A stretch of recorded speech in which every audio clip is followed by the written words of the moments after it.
Max Orland, Melbourne Football Club. You're listening to the Coaches Panel. This is Nat Fyfe from the Fremantle Footy Club. Trent Cotchin from the Richmond Footy Club. Scott Pendlebury from the Collingwood Football Club. You're listening to the Coaches Panel. Patrick Cooch from the Carlton Footy Club. It's Rory Sloane here from the Adelaide Crows. This is Tom Mitchell. You're listening to the Coaches Panel.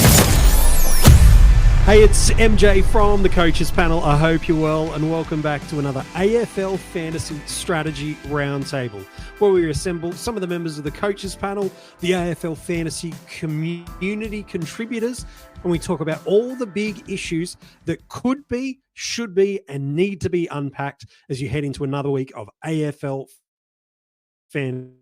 On this episode, we're going to talk about rucks. I got a ton of statistical questions I've got to ask our special guest on this episode, and a bunch of different players that I feel like are right on the cusp of defining seasons as we get to the interesting halfway mark of the year. It is a bumper AFL strategy roundtable, and we are so glad to have you a part of it. If you're watching this video on YouTube, and if you're not, go and subscribe. Check it out. There's videos dropping there all the time. But if you are, you already know who the guest is. So if you like to get in early and find things out ahead, we got you covered with that. But right out of the gate, joining us after a successful, not really a debut, because he's been part of the Coaches Panel podcast in the preseason on the 50 Most Relevant, done a power of great statistical work for the community for years now. We thought we got to get Jaiden's wisdom, not just in the super coach space where we had him last week, but in the AFL fantasy space. Jaiden, nice to have you back on the podcast, mate.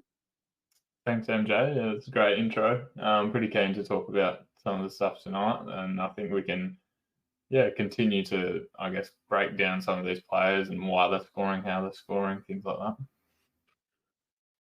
Yeah, no, you've brought some great language and understanding to the world of Supercoach last week, and I think you're going to do that for the AFL fantasy community as well. Also on this podcast, he's not just been a regular part of the Coaches Panel, but since his inception, but politely was the main driver behind it. His fellow co-founder, he, like me, has a fake name. Rids, hello, mate. How are you? I thought you were going to introduce me in saying I've been bringing language to the Coaches Panel for the best part of the last decade. I hope not. No, because then I have to edit the podcast. So don't do that to me. No, it's nice to have you on. We want to talk rucks in a half second, but Rids, it does feel like it's we've said it maybe the last couple of weeks now, but this does feel like an interesting pivot week yet again with Elliot Yeo, where we moved off him a few weeks ago. It created some uniqueness of strategy and players and ways we traded as we are knocking on the door of the next batch of best 18s and buys. It feels like we are yet again at another interesting junction point of the season, doesn't it? It's a crazy little year, this one, isn't it? Like, we've got premiums scoring like rookies. We've got rookies scoring like premiums. We got rookies getting vests. We got everything happening this year. We got carnage. We got people rolling their ankles in the first minute of the game. It's just, we got Darcy Parish having a calf injury. That's not so much unsurprising, but the timing of it and the interesting way that the AF app works at times means editing that trade when that news broke may or may not have contributed to people's successes last week or failures. For instance, what a crazy year. And guess what, MJ? We're not even halfway through it yet. Not even halfway. There's a ton of stuff we've got to get through, but maybe right out of the gate, the ruck line has been a fascinating conversation. I think if we all were to go back in time 12 weeks ago, the community decision rightfully should have been Gawn and Cherry in a bunch of different areas. You could have argued some other components of whether Grundy was there. Do you do the three-headed monster in the rucks? Sure. But now we find ourselves in this interesting spot where you could argue that the top two spots in our ruck could be filled by any of the top three at the moment. And I'm alluding to English, Marshall, Gawn. Grundy's maybe a touch unlucky, but I'm happy to discount him for the moment at the very least. Rids, lots of the community own Gawn. Lots of the community are looking to jump off Cherry at some point over the next 5 weeks, whether it be this week before the bye or after the mid-season buys have all rolled alongside. But all three of these guys have given us interesting stretches of time. English has had some quiet patches, and then he's had a 4 or 5 week stretch which was back to 2023. Marshall just 5 weeks ago was delivering us scores that weren't even cash cow territory, and he's pretty much gone 330 points in the past fortnight. And Max Gawn, after being unstoppable for the first 7 weeks, has not been bad the past 3 weeks, but a little bit quiet based on his lofty standards. What does this ruck line look for us? How do we rank and position trading into and out of these guys? Because barring something drastically changing, it does feel like 2 of these 3 we're going to want to own, not just for the rest of the season, but relatively soon. Well, I think Gawn, I think majority of people who own Gawn right now pretty much had him from day one. So I think that's a fair assumption. Correct. And I think the problem is now you don't want to really trade into Gawn due to how highly ranked, like he's highly owned in the high rankings of AF right now. So that's going to make it a little bit tricky. Marshall, he's like, I feel for the owners that traded Marshall a few weeks ago when he had that knee knock. Like, I really do feel for them. But the fact of the matter is, made sense. Well, it didn't make sense. Yeah, it made sense at the time, but often we get, let's say, duped. We just, whoever we trade, and we'll have a big discussion about this later next week or wherever it is. But in this asset, sure, I jumped on Marshall 2 weeks ago as a point of difference to English when groupthink was all on English. Same buy, same scoring potential. Both are going to be like, I think it's a common perception across the community, a top 2 ruck or close enough to. So I just didn't think spending more money for the same guy, in essence, was smart. But I never thought he was going to go 160, 170 back to back, bang, bang. And those sort of moments in time, okay, wowee, they changed those rankings, mate. Like, really, like they impact the whole year. Because, like, we're talking about English, who was near at 1 million, and everyone was rightfully thinking at that point in time a couple of weeks ago, he's going to be more than 1 million in a couple of weeks if he keeps going at these trends. Yeah, cheap as he could get. And Marshall was on the downslide after that knee knock 70, looking like he may or may not have a rest. We've even got the coach as early as last week before the game saying, oh, yeah, Marshall's is probably taking too much of the load in there. We probably should offload him some of those loads. And then he comes out and goes 170. And really, let's be honest, he was a premium mid, yeah? He's a number 1 premium mid right now. Oh, yeah.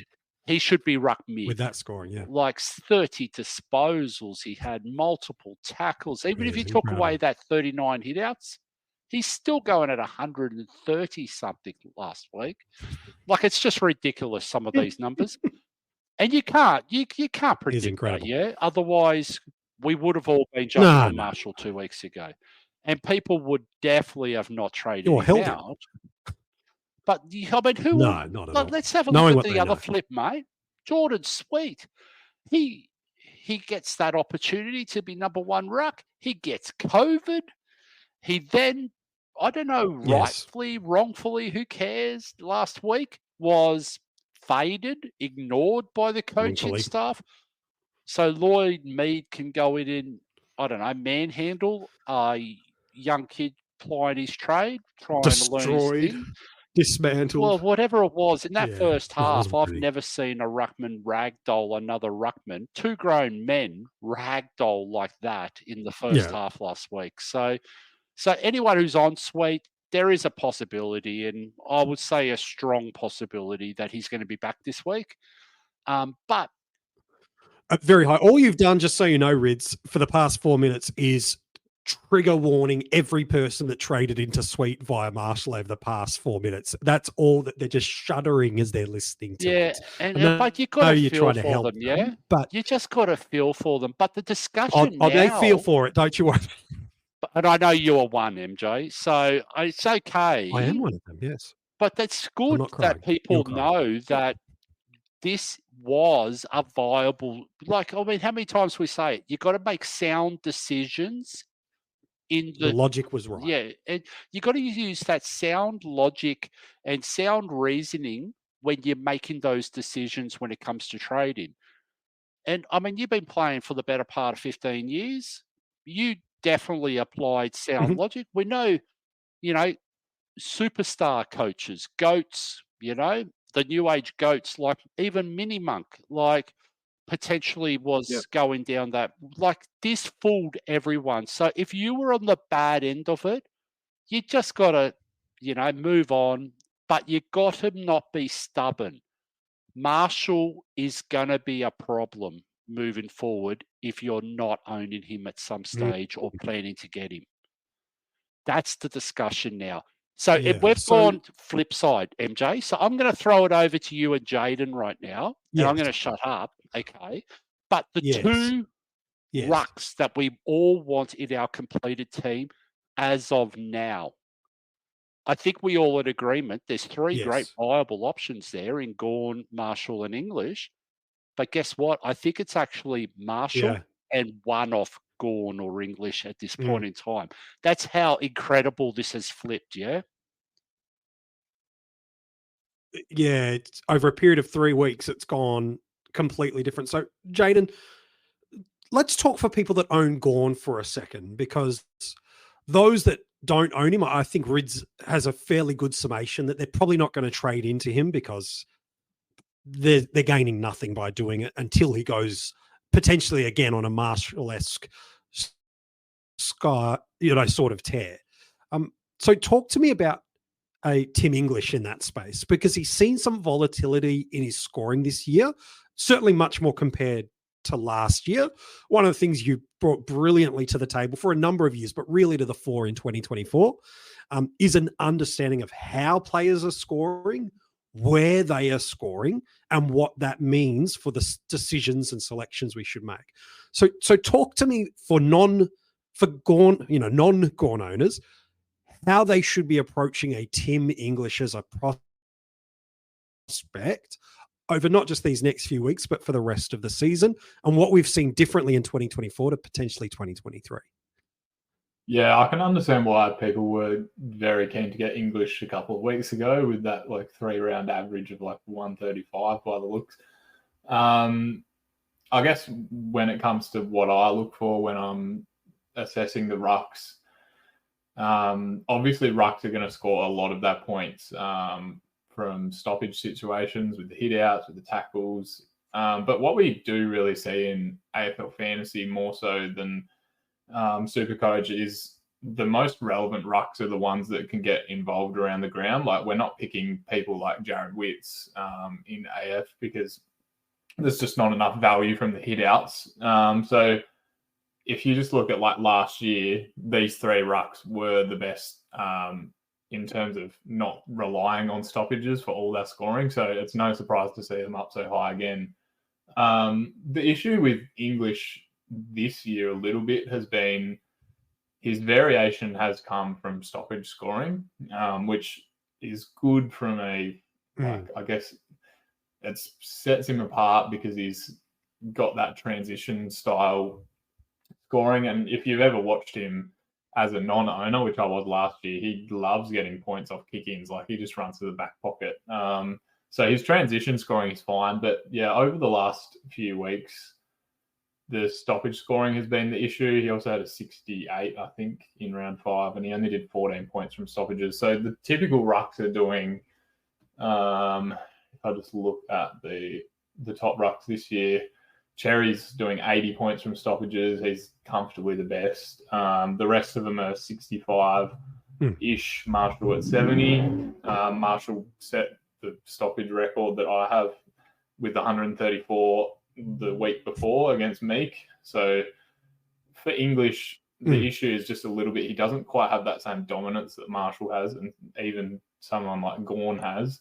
He is fairly, I guess, reliant on the transition as a base, but then his variation comes at stoppage. So over the last 2 weeks, he's only done 46 and 44 from stoppage, which is a big flag right there. You don't want to ruck who has the most consistent role out of any player on the field, to be doing that.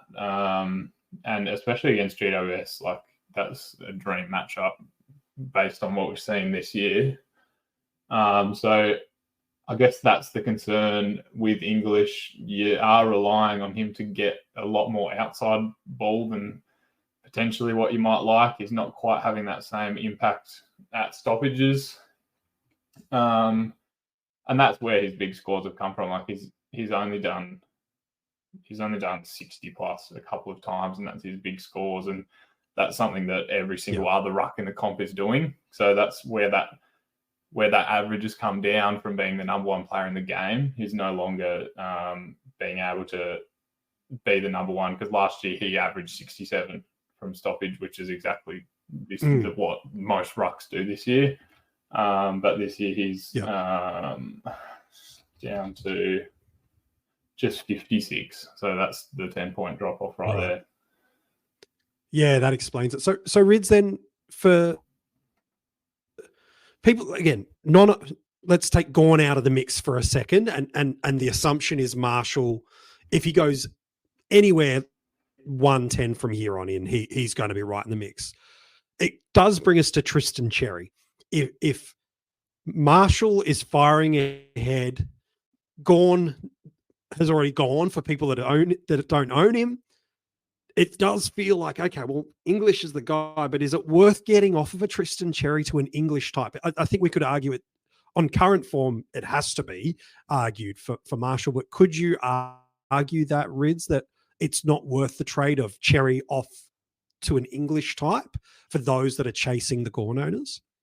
Yeah, I wouldn't be trading Cherry right now, only due to the fact that his matchup next week is against Port Adelaide. And then he has the bye. So if you're going to get off him, then really it's the R2 that you own that drives who you're going to go to. And there is a world where you want to own Cherry, so at least you've got that R in like 12 bye player playing through, because it could be English in round 14, it could 15, it could be Gawn in round 14, whoever it is, okay? Unless you've got a Jackson or even a Sweet at R3 at this point in time, and he does break in and become best 22 again, and Sol Ruck, and Soldo doesn't come back, there's a lot of ifs there, yeah?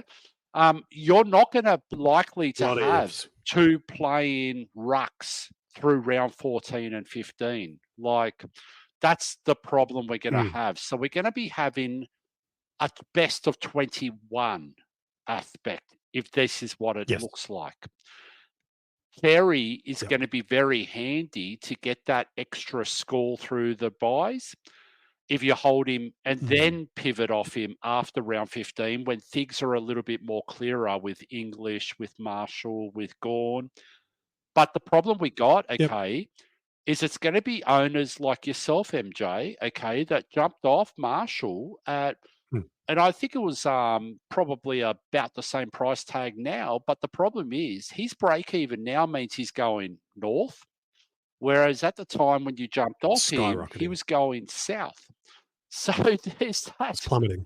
Yeah, like that's the drama, because, you know, what is it? It's buy low, sell high in this game. Sorry, I nearly stuffed that up 3 times. But anyways, so how can we, in our right mind, knowing that, go, I'm going to jump off Marshall at whatever it was, $1 million or whatever, because he's going to drop price, but I want to pay 1.5, 1 million, 1.1, you know? Like, how do we do that? And how do we make that a common sense? The only way we can do that is if we got completed teams. And when I say completed teams, no rookies on field out. And last week we discussed this, okay? I'm not including Jeremy Sharp as a rookie. So no rookies on field, because you don't want that volatile scorer at those points. A magia do futebol. Somos diferentes, mas torcer nos faz parecidos. Não importa se você assiste com a camisa da sorte, no bar com amigos ou em casa na poltrona. Preparou, vai bater, é gol! Se você é o que grita mais alto, o que só comemora depois do replay, cada um torce do seu jeito. Coca-Cola. Torcer é pra todos.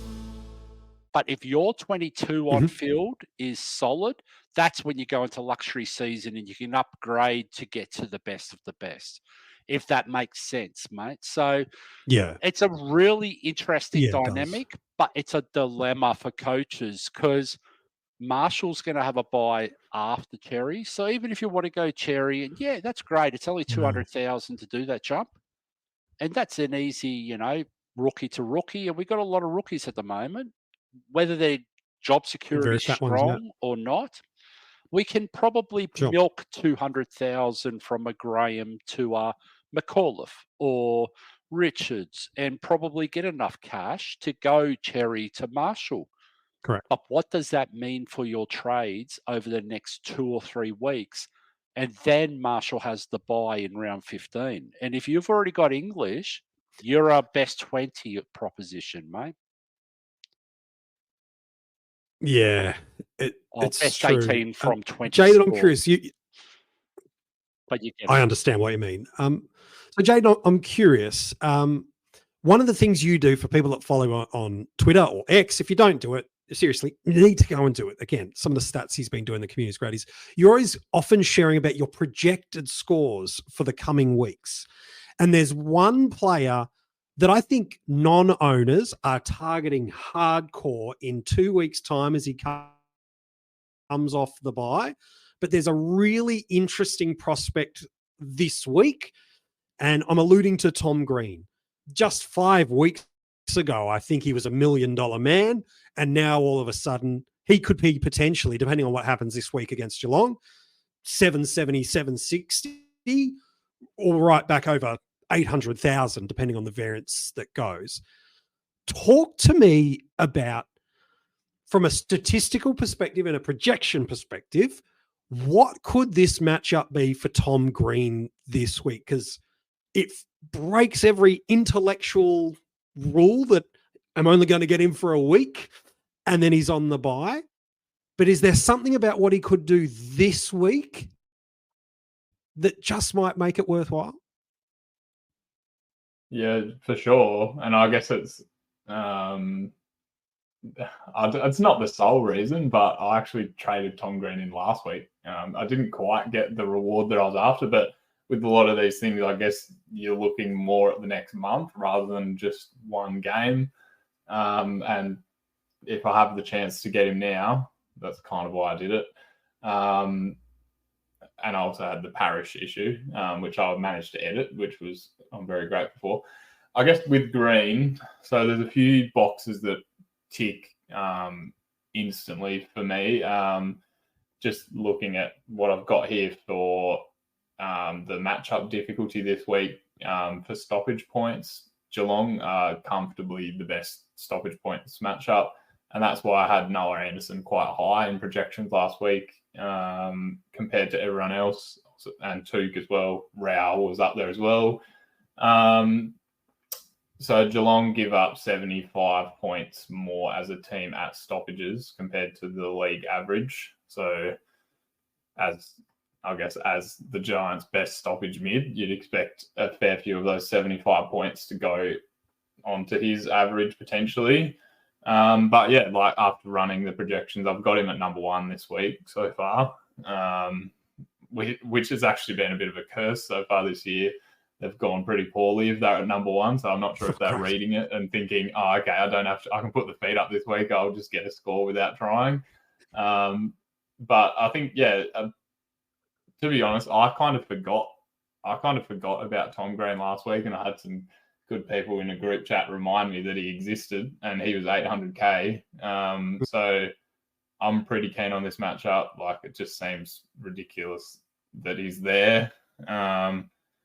And I'm an owner, but I guess if I was trying to recommend it to someone, like, do you want to, like, from my perspective, I was so happy to do it because I know everyone else is going to bring him in after that round 13. So why would you not get him for the best matchup in the game? I guess if he does a 140, like, everyone's going to be getting him anyway.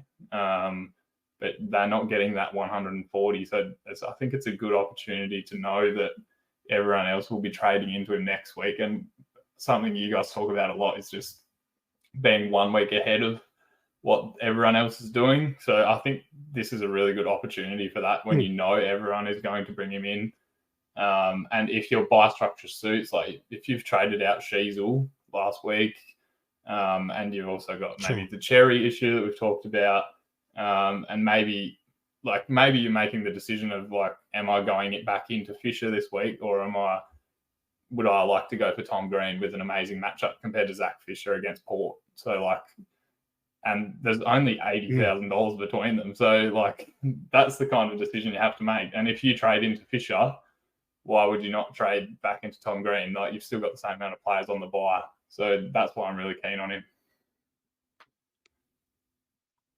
So, and I know Rid's got some thoughts on this, but next week when we hit the bye, it's Brisbane, it's the Giants, it's North and Sydney. So based on popular teams, what they're navigating would be issues of on-field options missing. It will be Heaney and Cherry for the bulk majority of the community. Then it'll be a kind of a spattering of Fishers, of Gouldens, of Dunkleys and Zorkos, all kind of missing through there. So Rids, does a trading into Green, and there is another player under 800,000 I want to get your take on in a minute, Rids, that's in a similar line, and maybe not as big as a scorer legacy-wise, but a prospect.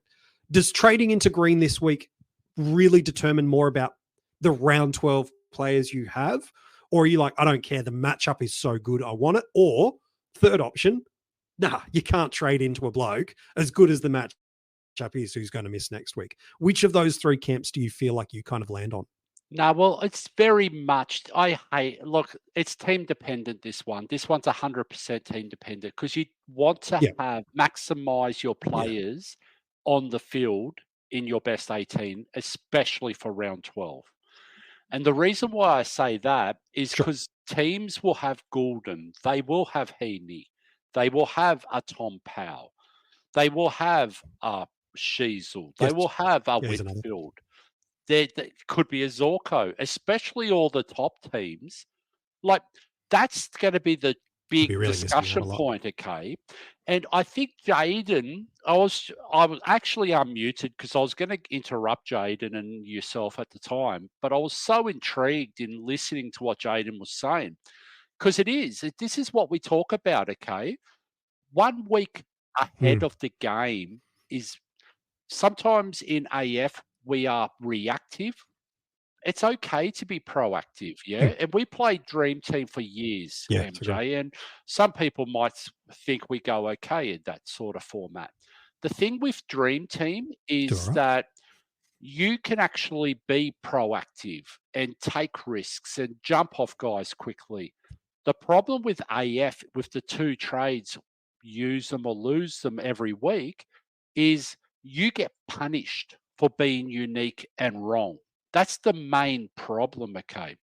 Yes. But the thing is, and the people that sometimes we make it too simple for ourselves, and then some other times we overcomplicate it. So look at Tom Green. Perfect discussion point this week. Has one of the best matchups for mids in the game. Has a break even. It's not exactly easy to hit, but I wouldn't say it's unattainable. No. It's like a Rowan Marshall discussion from 2 weeks ago. He had 130 break even, So I'm not predicting Tom Green doable, but it'll take his But that fixture, like, I mean, would any of us be surprised if Tom Green pops a 140 this week? I don't think we would be. Not at all. Not with the matchup. And with that matchup, he's definitely a VC option this week. Okay. So that's the flip side as well. So with Tom Green, though, what does that open up to you in round 13 when those guys are coming back? Does it mean that you have the opportunity to go and get a Zorko? Does it mean you can go and get aggressive? Is there someone coming off the round 12 bye that's going to be good for us?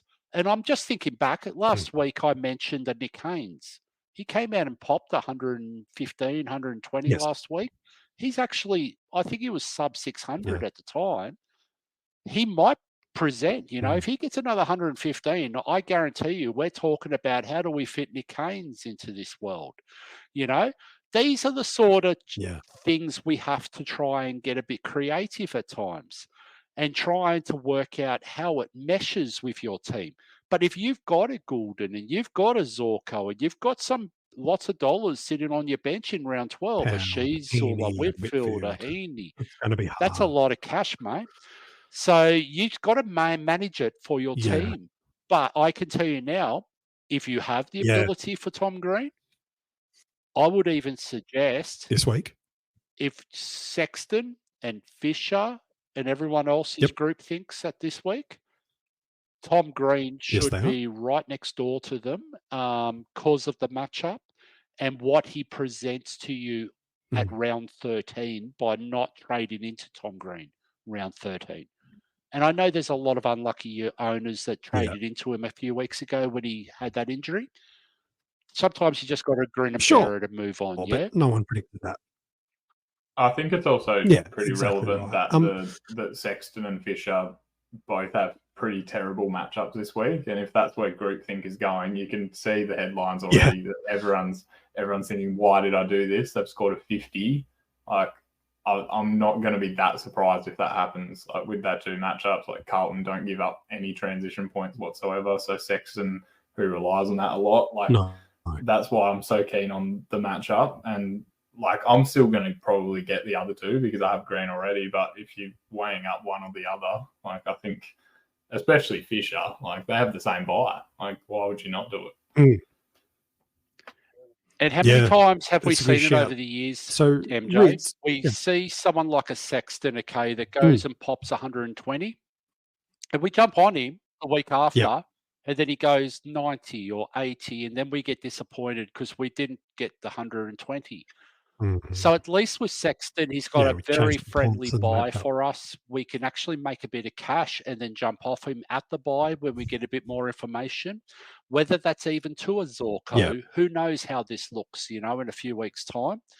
But that's definitely an option, So at least with Sexton, Fisher is the awkward conversation. And I've been really amused. Well, let's talk about him now. Yeah, let's do it.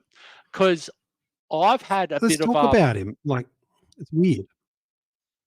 Yeah, so I've got a little bit of a wry grin on my face with Fisher. You won't be able to see me because my AI Red's avatar doesn't change his facial expressions.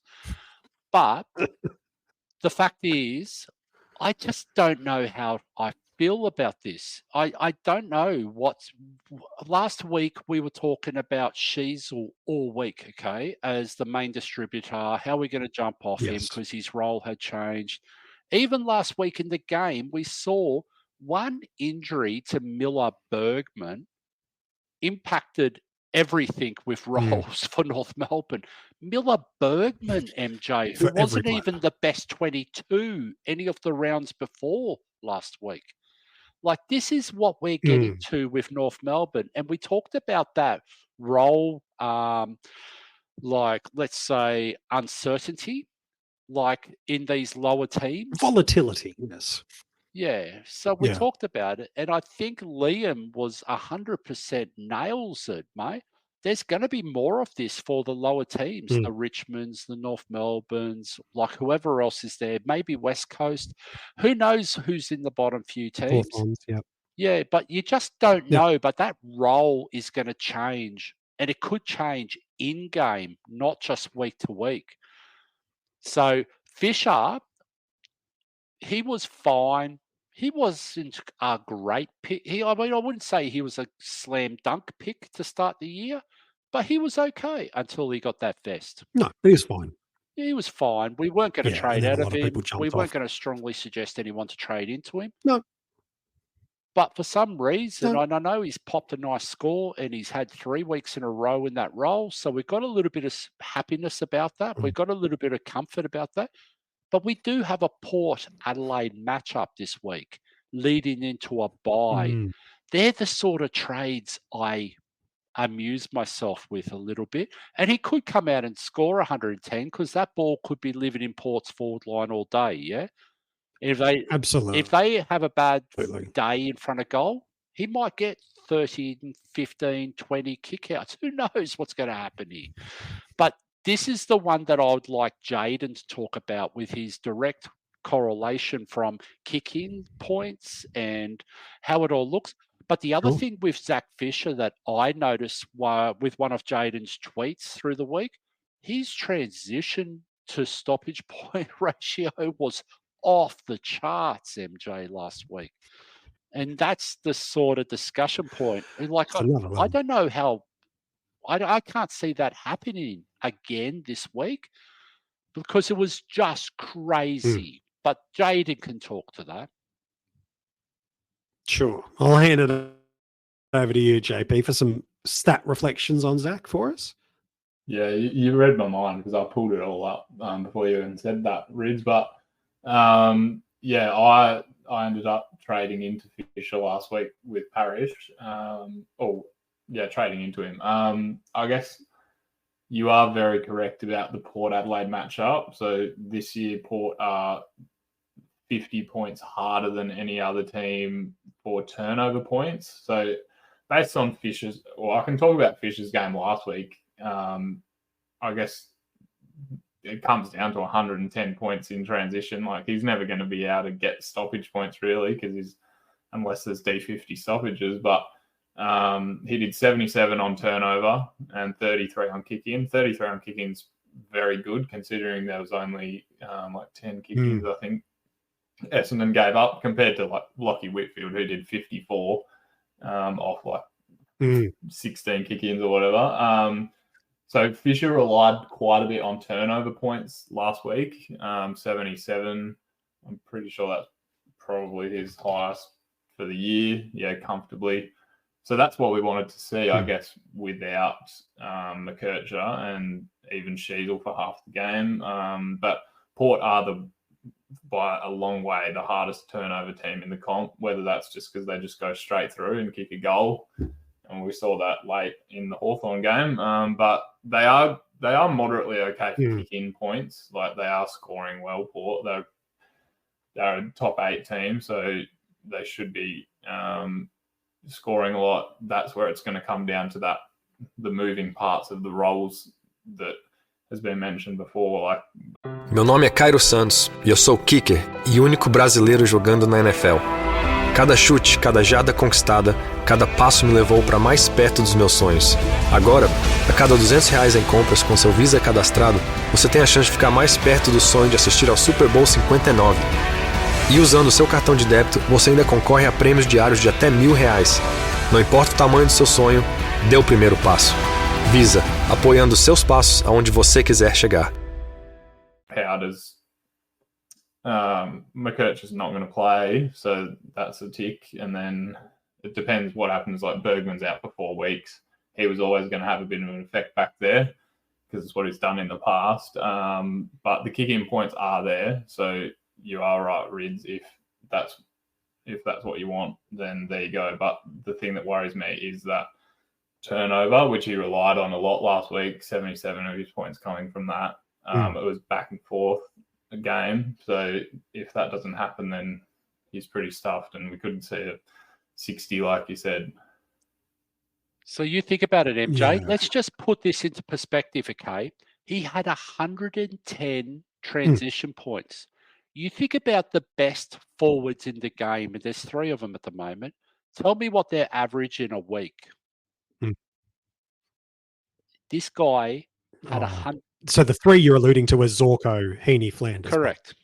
This guy had 110, mate. That's what they're looking at. Like, this is ridiculous numbers. This is about a guy who's like 81 he's averaging, MJ. That's 30 points more in transition points to his average. It is ridiculous, okay, how big last week was. Now, whether that's an outlier or whether that's, what do you call correlation, because Sheezel moved into the midfield and there wasn't as many people to share the market share of back points to. And at one stage, we're going to have to get Rowan on here and talk about market share as well. Because, it would be nice if we can get... There's our one for the podcast. Yeah, if we get JP and Rowan at the same time, that would be brilliant. Yeah, that would be like anyone's statistical. That is a stat off. Yeah, this might sound terrible, but that's a statistical wet dream. Yeah, come true. Like that's how crazy that conversation would be. Yeah, but the thing is, like, if you're trading into Fisher this week, don't go there expecting. Like if he does do it, happy days. Last week's score. Happy days.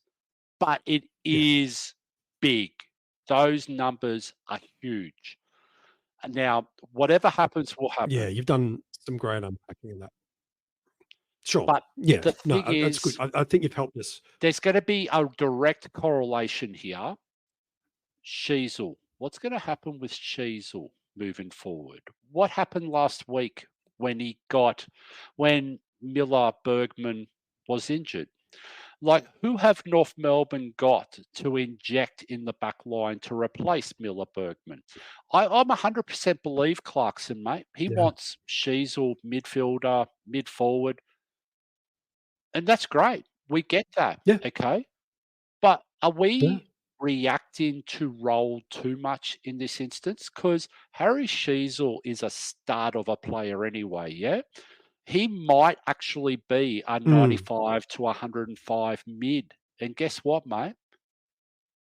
That's going to be well and truly enough average to be a top 6 defender for the year.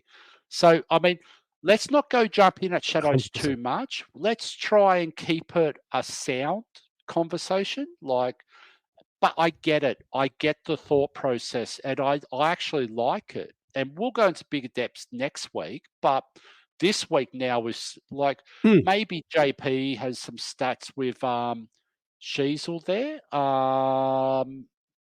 And maybe you can just tell us what happens. I think it was from about the last quarter and a half, was it not? Last week? I think it was last quarter. Yeah, it was him. And it was also Tom Powell was the other one that had his role kind of moved around. So Bergman goes out, Sheezel goes back, Powell elevates in. So it is this interesting interplay link of North Melbourne's players and structures. Over to you, Jade. Yeah, I guess so. The like 5/8 of the game Bergman playing, Sheezel did 42 at stoppage. So that's kind of what you're talking about, whether he can be a 95 mid. So that's very solid. 26 transition, not amazing, but not that bad for a mid.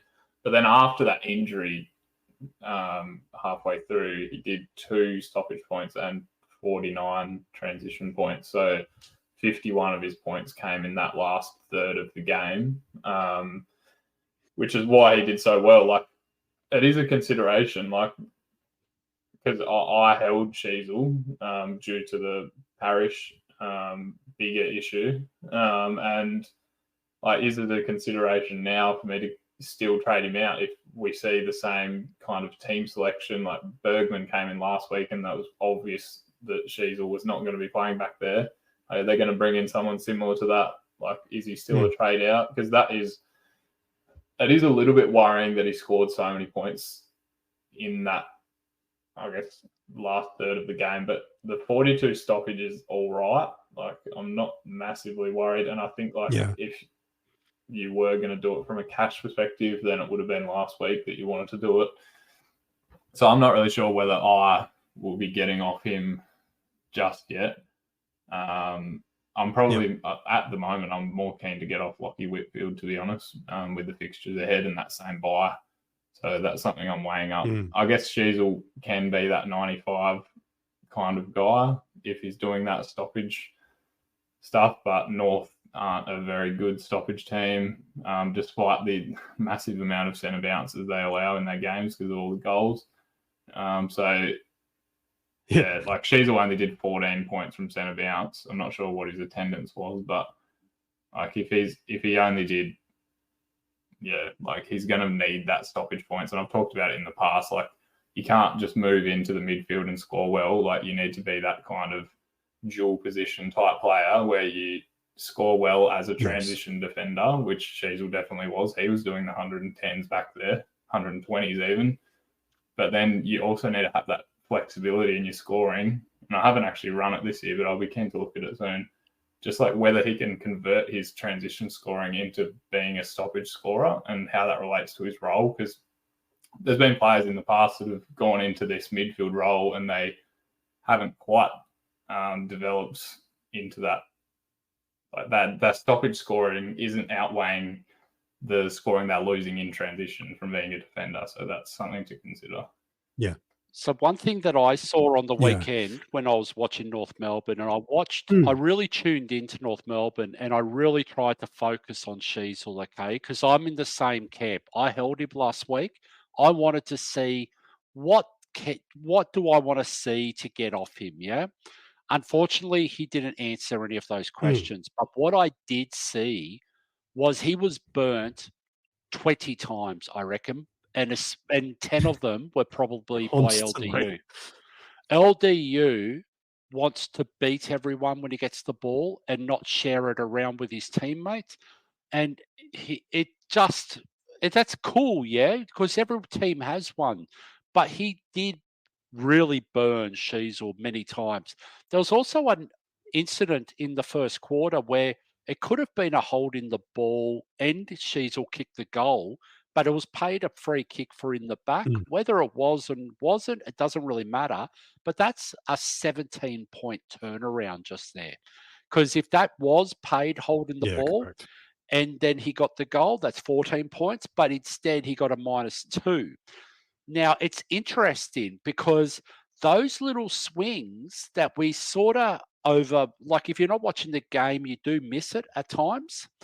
They do become, like how many times have we seen a put in the back or too high from a tackle that was a decent tackle that should have been holding the ball, or someone drop it and then suddenly it's a free kick for holding the man.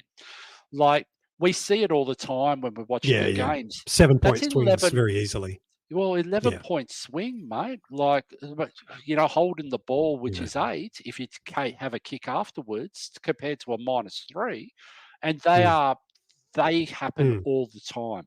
So there's interesting ones. But what I wanted to see from Sheezel is I knew his transition points were good, yeah?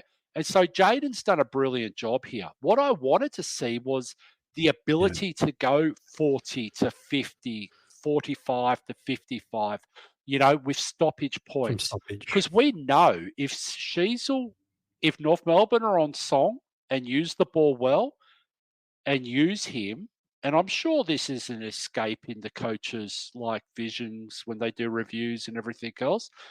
If they do that and they use the ball better, his transition points will go skyrocketing very quickly. It's the stoppage points. I was the one. Yeah. That's the one. If I could see him getting those 40, 45s, that gives me some sort of solace that all he has to do is match that in the transition points, and it might be 5 minutes behind the ball a quarter.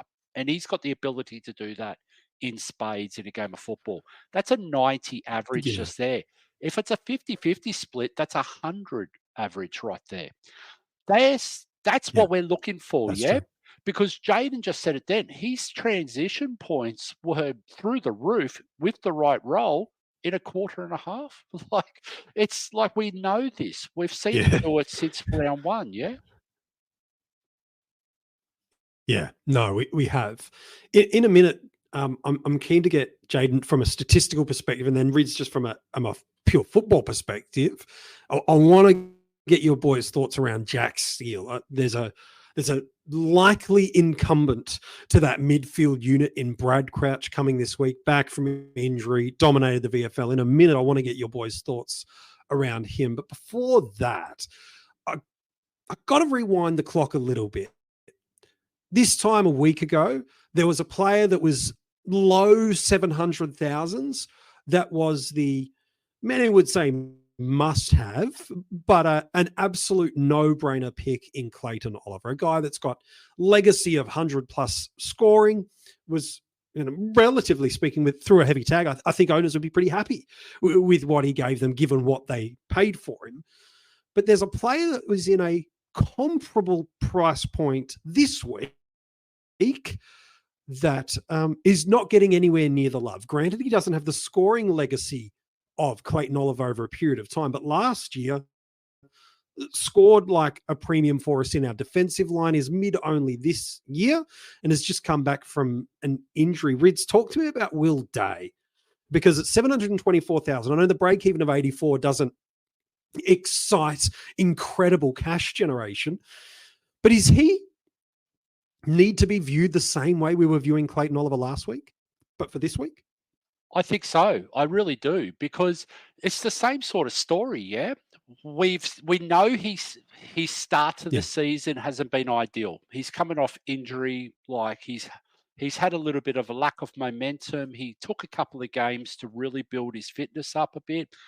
But what I saw on the weekend against one of the hardest inside mid matchups in Port Adelaide, he was back to Will Day doing dancing. That goal he kicked in the second quarter, I think it was just incredible. Yeah. If that's not one of the goals of the year, I don't know what is. But the fact is, he was everything. And of course, he's going to run out of legs in the last quarter. I know people are going to say he faded late. That's fine. But he hasn't had a preseason, or he's had a really interrupted season. He's going to build from that performance. Yeah.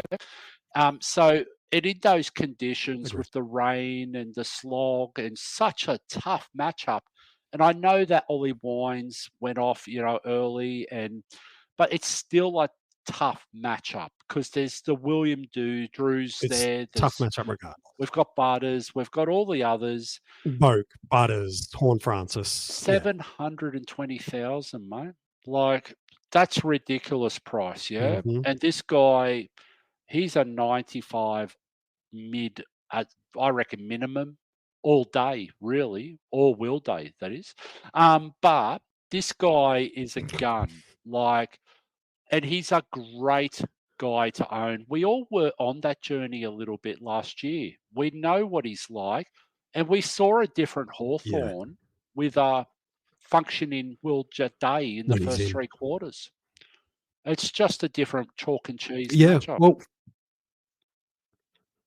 and at the very least, you can look to move him at that round 15 bye. And there's some matchups that are interesting enough through there. So they've got Brisbane this week at Marvel, the Crows at the MCG, University of Tasmania. They've got the Giants, and then a favourable matchup, albeit with some cavalry starting to come back for Richmond, but a Richmond matchup that has been great scoring prospects Hawthorn through play the midfield Richmond in round 14. So twice between now and the end of the year, MJ. So if Richmond they do go for that number one pick and North Melbourne in round 24. Yeah, there's a lot of this guy has been surprisingly talked down this week. I've heard a few pods. He's not talked down, not spoken about. Well, I've heard a few times that we've heard his name mentioned, but I think it's almost we just haven't given it enough thought. And this is what happens in groupthink at times. It's like, one person's point of view becomes the next, especially when there's so much content out there. But this guy's game last week, I would go on the app and have a look at the highlights because he's back to being Will Day of last year. I agree. I think it's a really good shout. We're nearing the hour portion of our podcast. There's still a couple more players I want to get your thoughts on, but I don't want to rush past Jack Steele, who I alluded to. Been a great starting squad selection. I know there was some concern about whether or not he could get that scoring split back up again, but undoubtedly a great starting squad selection. But I'm curious, Jaiden, barring a shock, I've been wrong. I thought Luke Parker was coming back, and now he's not coming back for another almost 2 months into the Sydney team due to suspension in the VFL. But Brad Crouch had a really great game in the VFL. He's missed almost the majority of the year, played round one, got dropped due to some things that weren't quite right, and then been injured since that point in time. I think in St Kilda's best side, he's clearly a central piece of that midfield.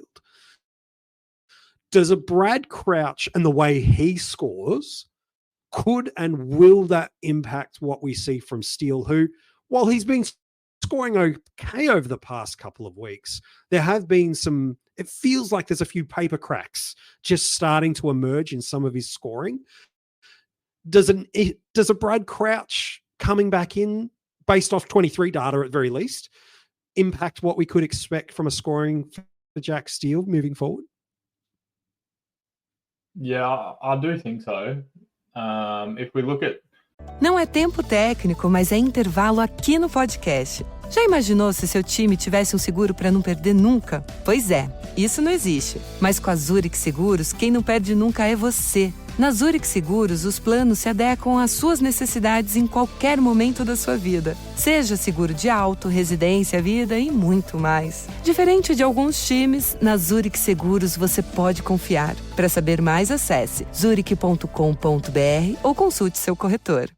I guess last year when they played together, Steele was obviously a little bit under the weather with his body, but Crouch outdid him in both stoppage and transition scoring. So it gives you a good indication of, I guess, we think of Jack Steele as one of the best tacklers, one of the best inside mids in the comp. Brad Crouch outdid him last year. That was 51 points per game, and still did 49. So that's the area that has a little bit of concern for me, because the way I treat stoppage and transition stuff based on my research into it and coming up with kind of the definitions of it from a fantasy perspective, the stoppage scoring is related to role, and then the transition scoring is more to do with the type of player they are, and whether sometimes to do with the matchup as well. But in general, if you adjust for the matchup, it's more to do with the type of player. So like last year, we saw Errol Goulden just absolutely dominate the wing and transition. Like that's just to do with the player. That's not to do with the role. But with someone like Jack Steele, he's got the role all the time, and his stoppage scoring has been fairly consistent this year. Like even on the weekend, he had a 77, but he still did 54 from stoppage, which is, I think, not that far away from his season average. His season average is 56. So like that's his consistent. That's his role, and then the transition stuff varies per game. Brad Crouch is the only player in that team that's going to affect his stoppage stuff. So that's where it comes down to it for me. A little bit worried about how they affect each other at stoppage, because Steele's variation comes from transition. So he still might have some okay scores if his stoppage stuff goes down to back what it was last year, which was 50 or 49. Yeah. And then this year he's doing 56. That's the complete difference in his scoring output this year compared to last year when he was struggling. That's the complete difference. So is Crouch coming in going to be that? Is that going to be the issue, or was it more to do with the injury last year? I think the fact that the Saints have no one else that's doing above 40 at stoppage is probably going to do a little bit there. And also another fact that helps Marshall a lot is the fact that the last 3 weeks, the Saints have had 105 stoppages or more every single game, which is ridiculous because they only average about 90 for the season. So that's like a massive, it's just like we see it down in Launceston all the time. But yeah, that's something I'm a little bit worried about as well.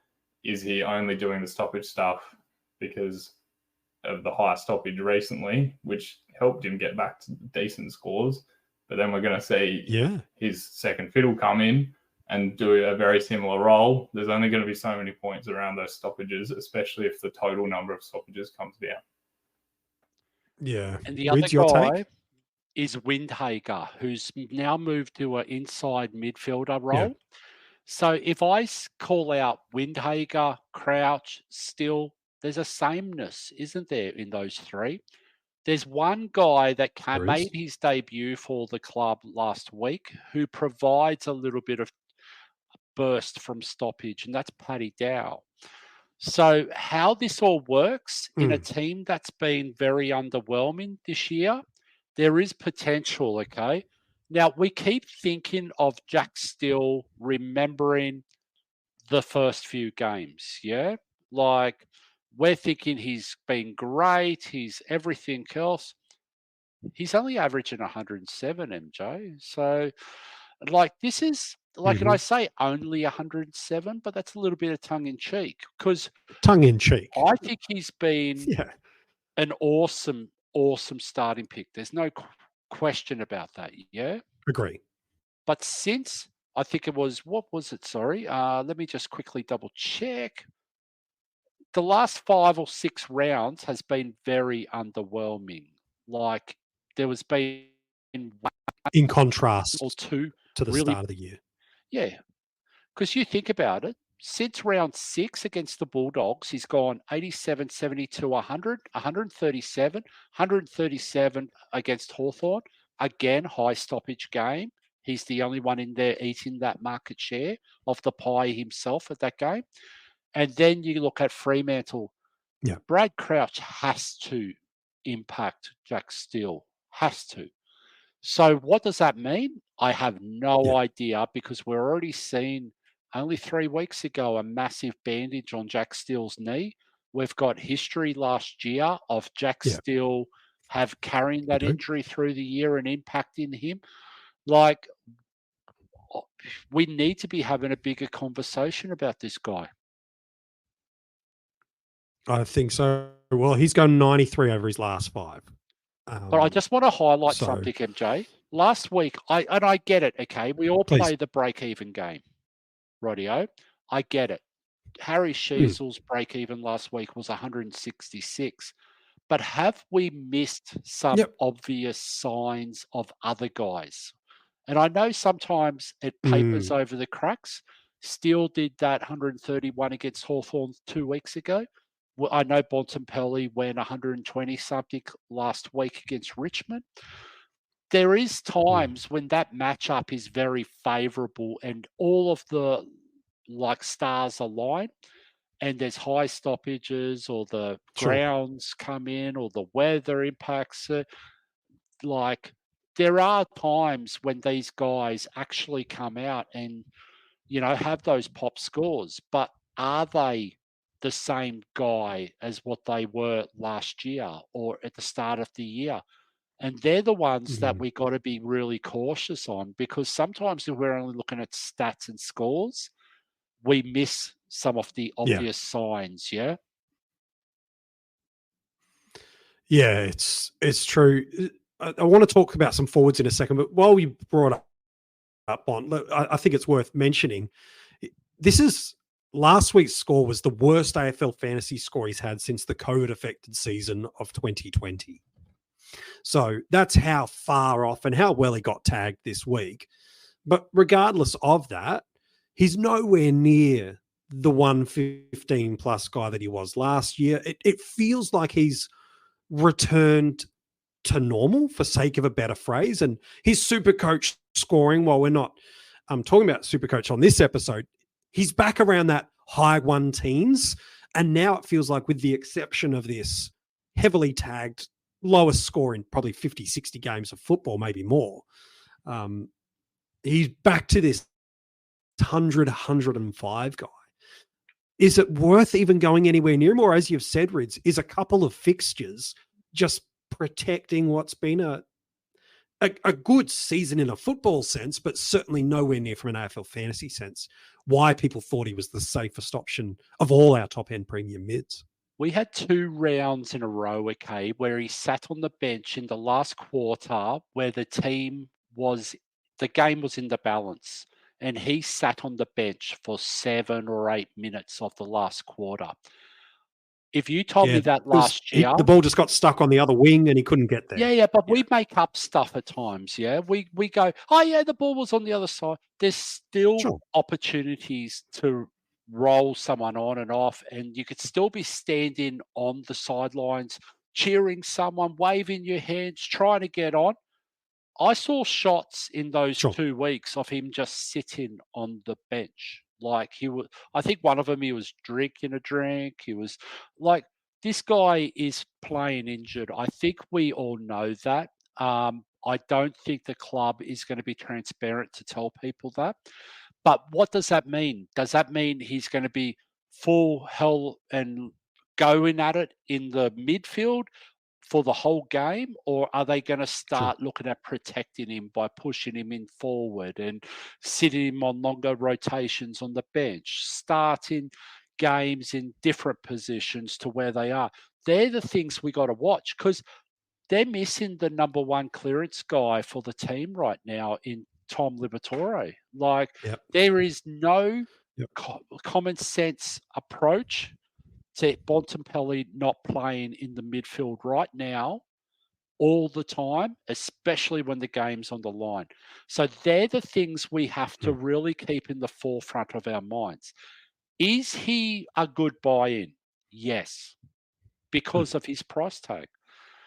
Could he go 110? Of course he could. But everything has to align. And having a Callan Ward sitting in your back pocket for the whole game does not help. You know? Does not help.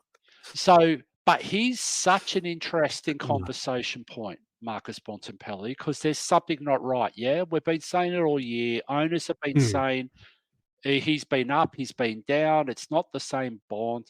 Like, I bought into him a couple of weeks ago in AF. Then I see last week, last year when he was getting tagged, mate, he was fighting, through those tags. Last week was sort of like he just went, okay, fair enough, and succumbed to it. And there was time. Well, he went forward to try to break that tag, I think. Yeah. Again, are we making a narrative that wasn't relayed to us from coach, or was it just something we believed that was happening because we've seen it over the course of time? We don't know, and we may never know, But how many times at the end of this season, Jack Steele, remember last year, I was underdone, I was carrying an injury, the knee. Andrew Brayshaw, Rory Laird, how many examples do we have to say? Like, I don't know why there's no transparency on injuries, because really, you're not much more tougher for playing through it. Like, just be honest. Like, and at least then the media is not on your case to say, oh, yeah, he's out of form, he's not doing the right thing by his team. But the thing is, Bulldogs are winning, mate. So it's just weird, The Bulldogs is just weird all round. Yeah, well, maybe that's a nice way to almost wrap up our podcast. And Jaiden, talk to me a little bit about Jackson Macrae, because I think there's this weird stigma around him still. We spent a lot of time in the preseason, you and I, talking about him. We did, I think, a 30-odd minute deep dive on him and the 50 most relevant during the preseason. So you can go and check that out. You beautifully helped us understand in that episode that Macrae's scoring and a linkage to centre bounce attendance are not true. It's his transition scoring is where he really comes to the fore. He's been an absolute bargain for us this year.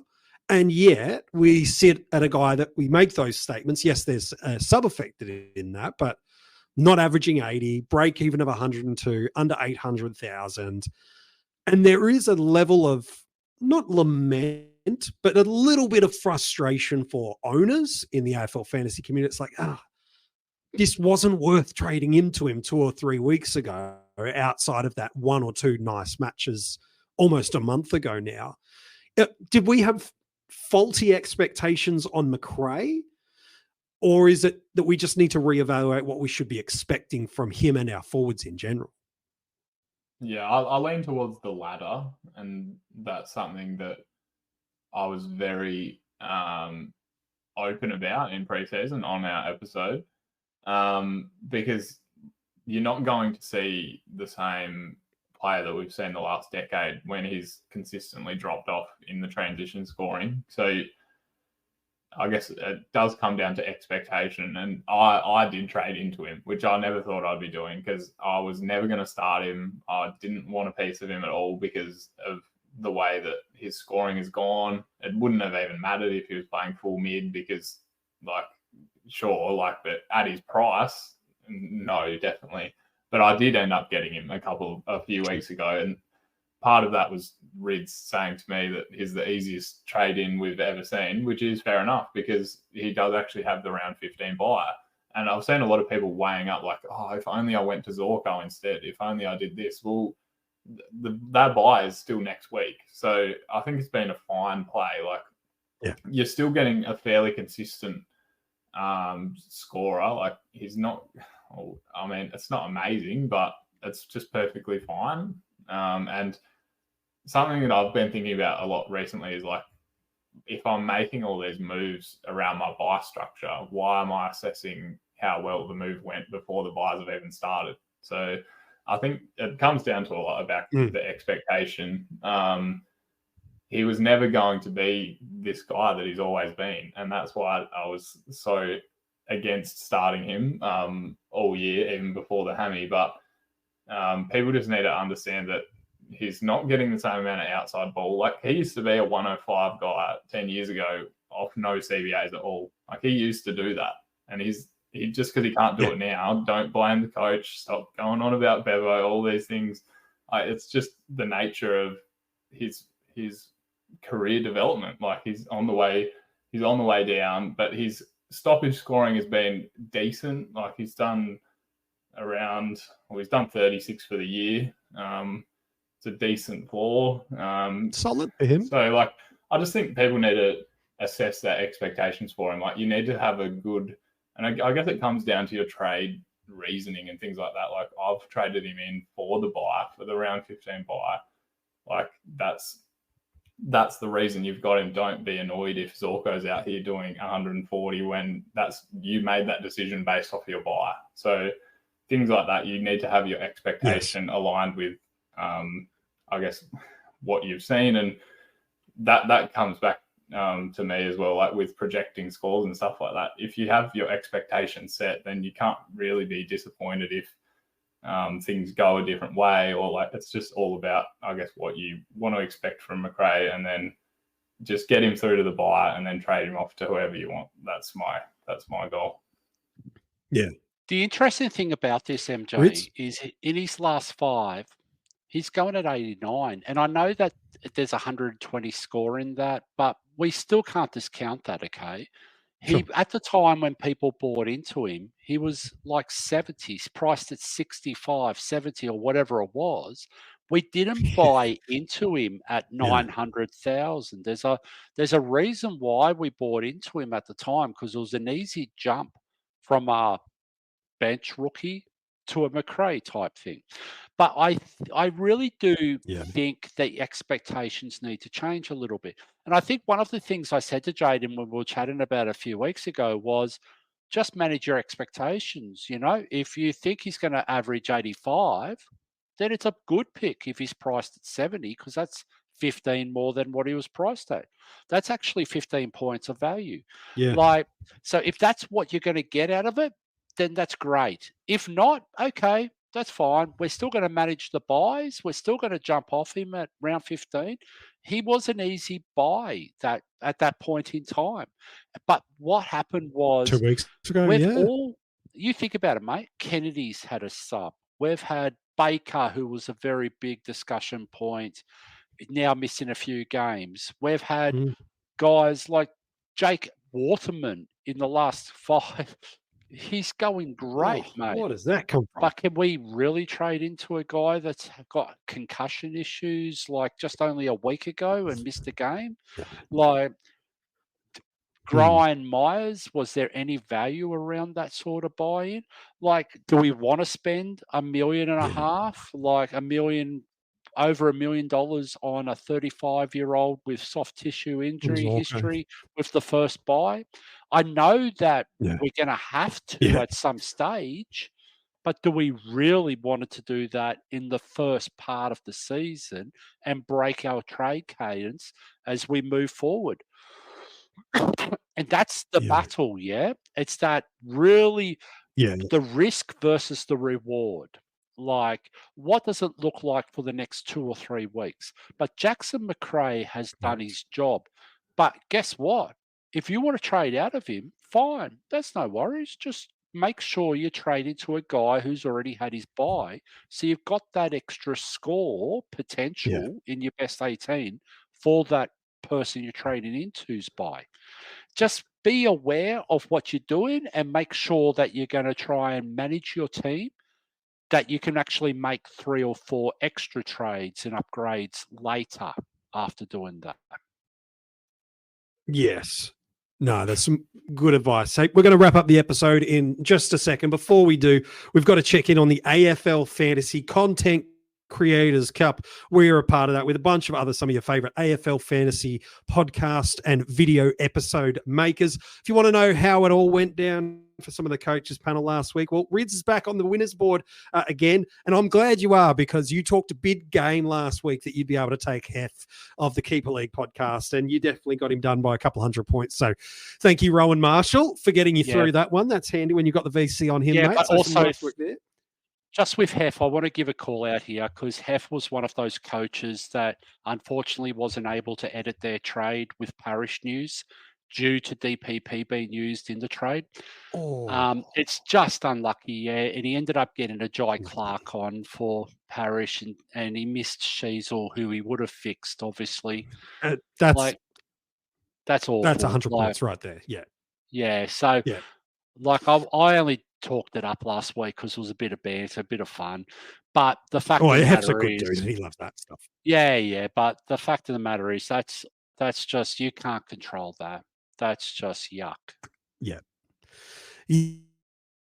it's true. Other coaches panel members, Mini Monk unfortunately went down to Jeppers Juniors. I just got Harmy at the Pod, and Louis unfortunately lost out to Destroy from the Traders. But Mini Monk is repping us nicely in the top 8 with Rids just knocking on the door. He's one win away from really jagging his way into the top 8. And me and Louis are, right, just holding up everybody nicely on the ladder as well. So if you want to find out more about their Content Creators Cup and the great work the AFL Fantasy Fanatics are doing, well, it's all thanks very, very simply to our friends, not only just at the AFL Fantasy Fanatics, but also at Infinite Wealth. They help you make smarter financial decisions, and they're giving you as an AFL Fantasy listener to this podcast a free gift. It's valued at almost $3,000, and it's available for you. Head to infinitewealth.com.au/AFL Fantasy. Or you can click the link in this episode description. It's got everything you need there. They're giving away a great prize to some charities for the coach that comes out number 1 overall, and they're giving you a chance to make some great financial aims and goals for you as well. So make sure you check that out. What the team there with Bales and Guesty are doing there is some great work. Hey, Jaiden, 2 weeks in a row we've had you. 1 week on the Supercoach Strategy Roundtable, this week again on AFL Fantasy, mate. We're making you part of regular of the Coaches Panel community. Thank you once again for jumping on this podcast, my friend. No worries at all. And I think I've got a bit more clarity over my own decisions, which is good. And that's always good, I think. And let's give... It's always nice when you talk yourself into something. MJ, let's give Jaiden's website a bit of a spiel, yeah? I was about to ask him. Stats by Jaiden is the website. One of the best research tools going around for you for AFL Fantasy and for Supercoach. We've also put the links for that and his own personal Twitter account where you can get in touch with him. Make sure you use that resource. It is alongside Daily Fantasy Australia, like the 2 go-to research places for me every single week. So make sure you go and give them not only a good couple of clicks, but go and kick him a coffee as well for the great work he's doing in the community. Totally agree with you on that, Rids. And you, mate, as always, in fine form, not just in an AFL fantasy rankings perspective, but just helping us dive through some big decision issues. As always, Rids, appreciate it, mate. And just a shout out, mate, I've got a couple of friends coming along next week. Oh, he's back to bringing friends. Okay. I have caught wind of this. Next week's AFL Fantasy Strategy Roundtable might be one of my favorites that I'm looking forward to, with not just the quality of guests you've got coming, but already what you put on the table for some conversations and what I know those great coaches are going to bring to the table. Yeah, you don't want to miss it next week at all, mate. Yeah, so it should be fun. I'm looking forward to that. If you have been enjoying what you've been getting from the coaches panel right throughout the season and the preseason, well, there's a couple of ways you can get involved. It's just small, simple thank yous. You can make sure if you watch these episodes on YouTube, click subscribe, turn the notifications on. And if you are watching, I'd love to know what your AFL fantasy trades are this week. You can comment below.